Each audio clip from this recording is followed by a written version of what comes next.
Hello friends, welcome to Dentistry Updates. Today we are going to discuss about one of the most important topics in implant dentistry. Hello, I am Dr. Vidhiyasagar M.D.S. in prosthodontics, crown and bridge and implantology. When making a definitive impression for an arch containing multiple implants, there are many reported techniques for splinting impression copings. Today we are going to discuss about it. To create an accurate definitive cast, it is critically important to obtain an intraoral impression. Factors affecting the accuracy of such impressions include splinting or not splinting impression copings. Splinting or not splinting the impression copings is among the most significant. Implant angulation, the number of implants, polymerization shrinkage of the impression material, the setting expansion of stone, and the design and rigidity of the impression tray. L8 in edentula situations involving 4 or more implants, most in vitro studies advocated splinted impression techniques.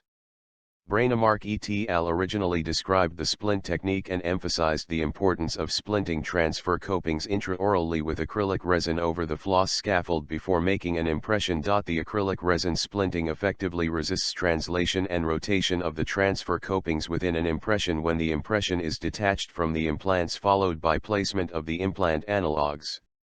Spector et al. Discussed potential problems associated with the splint technique, such as distortion of the splint materials and fracture of the connection between the splint material and the impression copings. Mohan et al. Determined that the polymerization shrinkage of acrylic resin at 24 hours was 7% to 9%, and most shrinkage, 80%, occurred within 17 minutes when materials were mixed at room temperature. Many attempts have been made to overcome the distortion generated by acrylic resin polymerization shrinkage. Ivanhoe et al. Proposed a now widely accepted block splinting technique, in which acrylic resin blocks are fabricated on a preliminary cast and connected intraorally before the definitive impression is made. Vigolo et al. Described the protocol of the block splinting impression technique in more detail. In their approach, the acrylic resin blocks should be prepared 1 day in advance, and the final connection should be made just before the impression procedure. In this way, the influence of polymerization shrinkage is minimized. This article introduces a splint technique that uses the shim method, which has been demonstrated to reduce laboratory time and patient chair time, the number of impression copings and laboratory analogs needed, and the ultimate cost. This alternative technique provides the advantages of the conventional splinting technique and reduces both laboratory and clinic time. Healing abutments are removed and internal connections and threads are irrigated. Open tray impression copings are secured to the implant with 15 Newton-centimeter torque.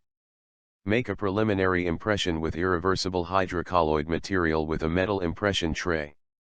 After recovering the preliminary impression, auto-polymerizing acrylic resin is injected into the impression coping sites inside the preliminary impression. Once the acrylic resin replication of the impression copings has polymerized, the rest of the impression is poured with dye stone. Vinyl tubing with an internal diameter of 6 mm and an external diameter of 8 mm are cut and fitted around each acrylic resin impression coping replication on the preliminary cast, so that they fit with minimal gap space. Light cure polymerizing acrylic resin tray material is wrapped around the vinyl tubing and polymerized. The vinyl tubing and the light polymerizing resin shim are gently removed from the preliminary cast and light polymerized resin trim to fit around the impression copings passively. One layer of baseplate wax is placed over the impression copings and the shim for uniform relief, and one layer of aluminum foil is adapted. An open-top impression tray with the light polymerizing acrylic resin custom tray material is fabricated. The custom tray is reinforced to increase rigidity. The custom trays are trimmed 1 to 2 mm short of the border extension drawn in the preliminary cast. A rubber dam sheet is cut in the share of the arch and punch holes were made corresponding to each impression copings. The passivity of the open-top tray is confirmed on the preliminary cast. Before the definitive impression appointment, a layer of acrylic resin is placed around the neck of the impression copings. While taking impression, the healing caps are removed and the modified impression copings are placed with a preload of 15 Newton-centimeter torque. The punched rubber dam and shim are around the impression copings, and auto-polymerizing acrylic resin is applied around the impression copings by using a powder/liquid brush application technique with a camel hair brush. Start the luting sequence from the central implant. The connections are reinforced with the same auto-polymerizing acrylic resin after each impression coping site has completed the initial polymerization. Then the rubber dam is removed using a sharp scissors.